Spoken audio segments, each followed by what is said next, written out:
Hello viewers, me and team here. Welcome back to Let's Play Dark Souls. In the last part, we covered some stuff, and in this part we're covering some more stuff. Professionalism is a good thing. No. We really only have one major boss fight left at this point, and that's because I've already done Nito, the Four Kings, and the Bed of Chaos. So all we have left is Seat the Scaleless, and this, I don't know, for me personally, this is my least favorite of the four, Great Lord souls that you have to get or whatever. And part of that's related to the fact that I'm not very good at a particular sequence break that's coming up here, I guess. But, I don't know, part of it's I don't like the area as much. It's not bad. I mean, I still enjoy playing the game when I go through the Duke's Archives and the Crystal Caverns. Especially since I know it well enough that I don't really have to struggle too hard any longer. But I don't know. I could take it or leave it at this point. Whereas I actually enjoy most of the Demon Ruins aside from Bed of Chaos even now, and I actually like both the Tomb of Giants and the going through New Londo Ruins as well. And the Four Kings fight was one of my most hated fights. When I was learning it. I died a lot to the Four Kings before I got used to them, but now I consider them one of the more enjoyable battles, as long as I have enough damage so that the DPS race is even remotely practical. Basically, it's a boss fight that punishes mistakes, and you need to keep your pacing up, and that can be pretty fun. And if you can consistently dodge all of their attacks and lay into them, you'll generally win as long as your weapon is halfway decent. I actually did a pretty poor job of it, but because I'm in regular new game and I have a strong weapon, it didn't matter. But I have actually beaten them before with just a regular lightning spear plus 5, no power within. I've beaten them with just the Giant's Albert plus 5. I've done a lot of Four Kings runs with without really optimizing for it and still winning reasonably easily now. But that's all thanks to my one soul level 10 run with the Lightning Spear plus 5 with the limited stamina going into that fight. That was crazy. To get ready for that Invasion of the Lobies event. Oh my gosh, I drilled Four Kings so much before I got the hang of how to deal with them, how to dodge them. Because people say I would just put on heavy armor and tank them, but I couldn't make that work for me. I kept getting wrecked. Like, if you stay close to them, you take much less damage. And you probably saw some instances of me getting hit and not getting damaged very much.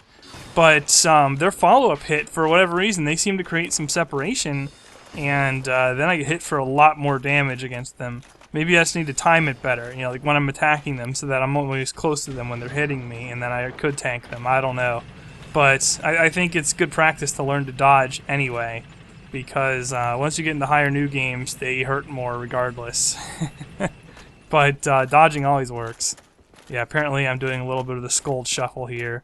If you have not seen the video on Dark Souls titled The Scold Shuffle, I would recommend looking it up. It's hilarious. Like, I've shown that to people who are not really familiar with Dark Souls whatsoever, and even they found it pretty amusing, so nothing wrong there. Anyway, the part I just passed on that elevator, you can skip this area I'm about to go into by riding the elevator back down, and as soon as you flip the switch, you jump off of the elevator, then jump onto the railing on the elevator, and then you can drop down to an area in the Duke's Archives that you're not supposed to be able to access until later, and skip a lot of the upcoming stuff. And it's even for speedrunners, that saves a couple minutes, but you have to practice it quite a bit to get it right. And, well, I'm not at the level where I can get it right consistently. Anyway, this is the first encounter with Seat the Scaleless. Yes, if you fight him here, in other words, if you don't do the Duke's Archives skip, you're gonna die. Because you can't kill him. He is immortal here. And so I'm just shooting wood arrows into him to showcase that. But notice how he's really not actually taking any damage that lasts. I'm pretty sure it's impossible to one-shot him here, even if you hit him for all of his health. And yeah, then he just does these crystal blasts and you die. Not a lot you can do about it. It's the one fight you might want to wear a Ring of Sacrifice into. You can buy them from the Pardoner and right after the Belfry Gargoyles fight. I think his name's Oswald. You can buy them there, or you can find a couple. Like there's one in the Firelink Shrine area where Domhill of Zena goes to. And I think there's another one up on the roof near the what is his name? Ingward in New Londo Ruins. So you have a couple ways you can pick up Ring of Sacrifice. Now, little known fact here, but yeah, the lizard people play some sound that makes all the octopus monsters come out and hound you. But if you homeward bone or quit and restart, I don't think it's quit and restart. I think if you either homeward bone or die, it just stops the music, and then the octopus monsters don't come out after you. You got me as to why, but you can avoid at least that bit of obnoxiousness. And yeah, I'm gonna just go ahead and stun lock and Onzor the lizard men here. Man, this way is so nice. So many areas of the game where the huge hit stun and ability to stun lock is just useful. It has its weak moments because it's a slow weapon, but I still love it for player versus environment. It's so fun to use. But yeah, even without the octopus monsters attacking you, I forget what they're called now, this is still a bit of a trek, unfortunately. You run all the way down here, and I'm not sure if I'll show them or not, but they're off to the right there. I guess I'm not showing them. Okay. Good job, past me. Way to not show them. I think if you pause the video, you might be able to catch a glimpse of a piece of one. This is actually an excellent area to farm humanity. You run down there and you one-shot a bunch of them with Fire Tempest, and yeah, that's pretty effective. Anyway, not too hard to deal with these guys if you have a good weapon at this point. Because I'm coming here last, I'm at my strongest relative to the other areas. So really, it's not as difficult as it might have been if I came here, say, before Four Kings or farming. And you could consider doing that. In fact, if you wanted to, right after getting the Lord Vessel, if you wanted to economize on souls, you could go straight to the Tomb of Giants and just follow the trail of prism stones, little colored stones in the floor to get the patches, let them kick you down, and use the Skull Lantern to navigate around the Tomb of Giants until you pick up the Silver Serpent Ring that gives you souls. And then just warp out of there, because you can warp back, and so you don't lose a lot of time. And then you could still join the Dark Wraiths, or you could do the Tomb of Giants first. It's perfectly reasonable. Aside from the skeletons, Nito's not a very hard fight. I would say that Nito and Seath, well, really everybody but the Four Kings, the 4 Lord Souls, are actually relatively easy boss fights. I would say markedly easier than Ornstein and Smo, even if you don't factor in the fact that you're at a higher level. Seath is really slow, Nito is really slow. Beta Chaos, you really don't need any stats to beat, you just need to memorize the the frickin' invisible coin blocks. So, you know, aside from the Four Kings, none of the other Lord Soul bosses are particularly challenging. Because they can, they're very slow and can be baited, and they usually have 1 or 0 attacks that are actually challenging to evade. In Seath's case, I don't think any of his attacks are particularly difficult to evade, as long as you don't get overzealous on the attack.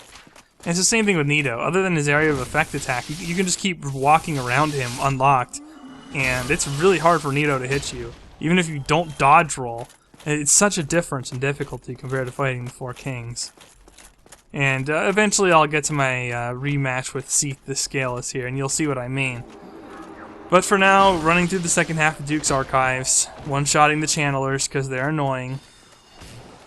So the fastest way, if you're going this route, you could just run down the stairs where I just ran by and get to the bonfire, but I'd rather open the shortcut first. So, okay, what do? You run up, well, you backstab this guy like a pro.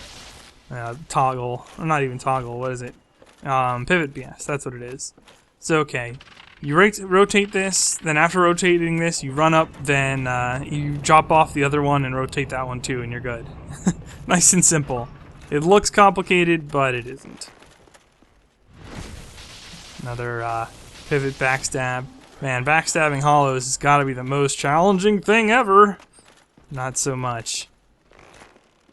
Now, you can do that to other players, though, and they will often tell you, how appreciative they are of your demonstration of your skill over them, and that they felt like it was a fair fight that was well fought. Expect a lot of such messages on Xbox Live or even PSN if you kill people by fishing for backstabs. LOL.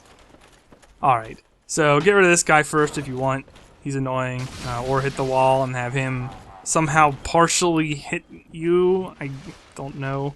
I think he would do a little more than that if he hit me dead on, but I guess he got a partial hit on me, and I got a complete hit on the rails there. So try not to go for complete hits on the rail. So yeah, now you just walk down here where you couldn't get to before. And that's the vast majority of the Duke's Archives themselves taken care of. Not difficult at all. And here, in this area, you can find the Crystal Ember as well as an Enchanted Falchion. I guess the Enchanted Falchion could be useful to you if you're using an intelligence build. That's where it would really shine. But you could also consider just properly scaling a weapon in strength or dexterity, and then buffing it with Crystal Magic Weapon, which would do much more damage.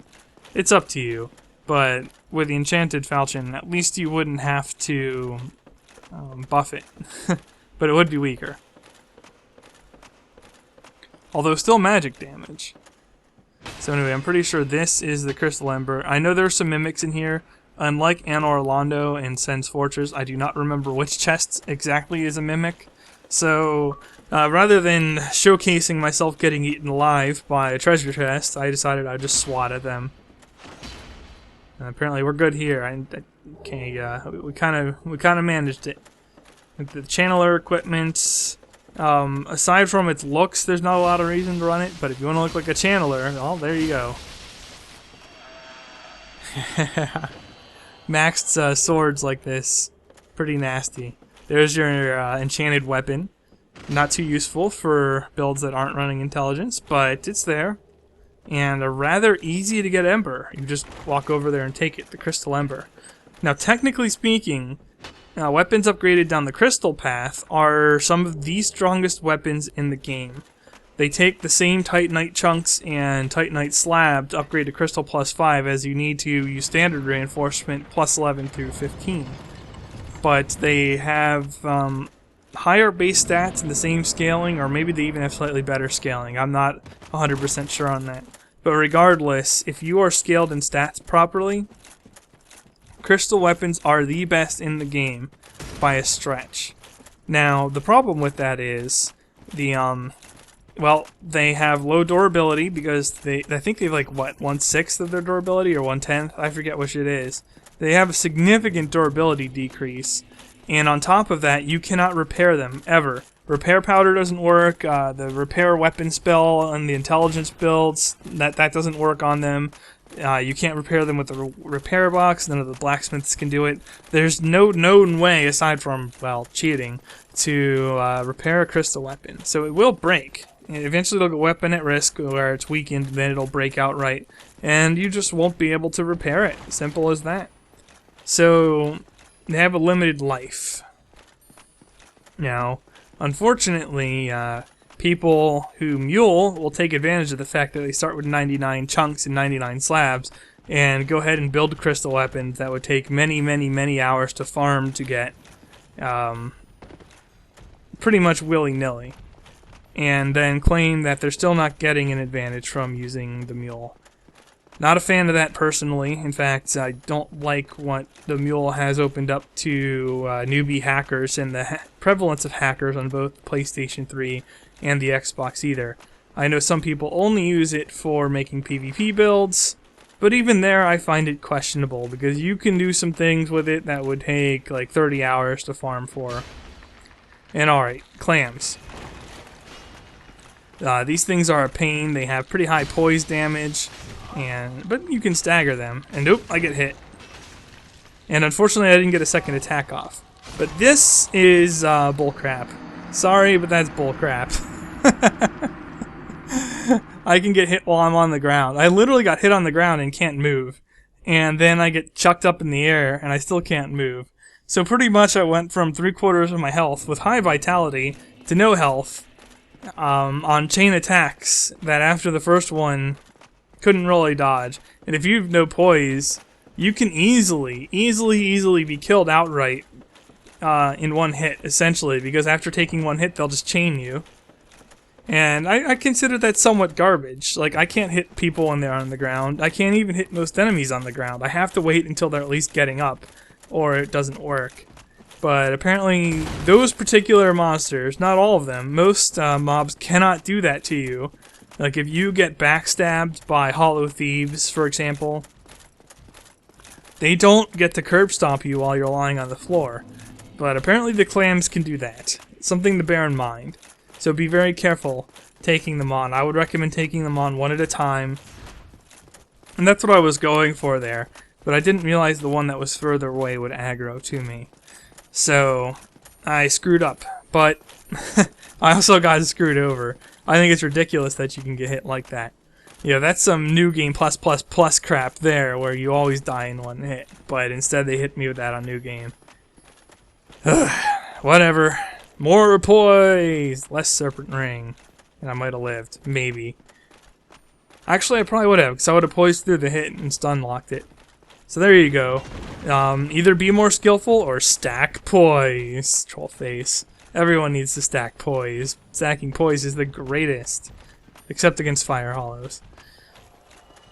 So yeah, I actually have some opposition to muling, even in the standard PvP sense. Is you would need to spend, like, say you're trying to get 6 copies of one spell that you only get once per playthrough. You would literally need to play through the game and beat it 5 times, you know, New Game plus 4 times, like, you know, New Game plus 1, plus 2, plus 3, plus 4, and then play through some of New Game plus 5 to access the 6th copy of that spell. That takes a while. Even if you're not farming for anything else, the enemies get harder, the bosses have more health. You need specialized builds to really deal out a lot of damage to handle them quickly, otherwise it takes even longer. And yeah, that starts to add up. If you are like a pro mode speedrunner, you could probably do it in less than 20 hours. But most people are talking about 30 hours for one build. And okay, so the typical player makes PvP builds that are a little bit less overambitious. In other words, stuff that you can get through regular New Game and New Game Plus to reach your soul level 100 with a couple of copies of spells, a couple of slabs that you picked up throughout the playthroughs, depending on how many you cared to get. And then they have their PvP build. You know, no big deal. You can set something like that up if you're pretty fast in, say, 5 hours. Less if you're like a true pro class speedrunner, but you know, an experienced player could reasonably do that in about 5 hours. My problem here is, if you really want to be competitive with the kind of crystal weapon builds that the mules can kick out, and you would have to farm for hours for chunks, for slabs. Hours, literally hours and hours and hours, like days of playtime to make multiple crystal weapons, just so that you're not at a disadvantage against somebody who mules. In all practical senses of it, you would have to literally spend like days more than somebody per build to match what they can do with the mule. What that ultimately functions as is, okay, either you have it or you're at a guaranteed disadvantage against people who do have it and you don't. I'm not cool with that. In my book, that's still cheating. You are using a third-party program to access materials you wouldn't have otherwise. Anyway, we're at Seed the Scaleless. You have to destroy that crystal that I swatted with my sword there in order to be able to damage him. And, yeah, now he's going to come up and spit his crystals at the ground. And once you want to be a little bit away from him to bait him into attacking further away from himself, that way you can attack him up close. And, well, I got tossed in the air there. That's a bit harder to dodge. I was a little bit overzealous going for the damage. But what you don't want to do is hang out in the crystals, because that'll curse you, and if your curse meter builds up, you die instantly, and you're at half health until you break the curse. Anyway, he does have a tail cut. You get the Moonlight Greatsword, one of the best tail cut weapons in the game, if not the best. Only for intelligence build, but it is incredible on intelligence builds. It scales very well with it. but I'm not running an intelligent build, so I'm just going to speed on him. And I actually get even more over-aggressive and get stuck on him, and I got curse building up, but nope, I swat him and kill him. So I managed to just DPS race him there. Normally, you want to go in and get a few hits after he... Yeah, what am I kicking? Normally, you want to run up and get a few hits, and then he'll spit the crystals close to him, and you want to run away before he does that, and then he'll spit them further away from himself again, and then you run up and hit him a few more times, and you can just get him caught in that loop. He doesn't do a whole lot else that attacks from the front on a consistent basis. So Seath winds up being one of the easier bosses of the endgame anyway. I mean, it's not as easy as stun-locking Qualag with a bow, or it's not like fighting the Gaping Dragon or something, which is just silly how easy that is. But it's still not that hard if you bait his attacks and then just attack him while he's in the middle of an attack animation. His attacks just aren't fast enough to really put pressure on you. This is no O&S fight, this is no Four Kings fight, where you only have a couple moments between attacks to attack again. You can really lay into him before he attacks again. Oh, hello. At least we both... Notice that this guy is not offering me any sorceries or items to buy. The reason for that is I don't have 10 intelligence. Really annoying. Without trading, you cannot get a Bellowing or Lingering Dragon Crest ring unless you have at least 10 intelligence. So now I'm really going to have to go to a 120 build if I want to do what I was talking about last video. We'll see what I ultimately choose to do. I have not solidified this build yet, but I have a reasonable idea where I want to take it. And I'm not committed to anything horrible yet. Yeah, he changes his tune. This guy's a snob. He won't sell you stuff, even. I guess he doesn't like people who are pure pyromancers. Friggin' jerk. But I don't really care about too much of his magic, although I'm going to contemplate it for a while. Aural Decoy in particular is kind of funny. But I'm just going to buy those things. Bellowing Dragon Quest Ring is great for pyromancy damage, and I am going to pick up... Well, I have Fire Tempest and an Ascended Flame, so that'll help there. And I have the Crown of Dusk, so I could throw all that on against gankers when I'm hiding and try to torch them and kill them instantly. And Lingering Dragon Quest Ring not only lengthens the duration of Power Within, but also reduces the damage per second you take while having it active, making it a great ring to wear to buff on Power Within for bosses. This guy's talking about Master Logan, and I could have saved Master Logan from Sen's Fortress with the Cage Key, but I didn't bother because he doesn't have anything that I care about. And for some reason, I felt like talking to this NPC. I don't know, viewers. That was weird. Weird. Alright, so I finally got tired of that. I'm going to go back to the bonfire, level up a stat, and that'll take care of this part.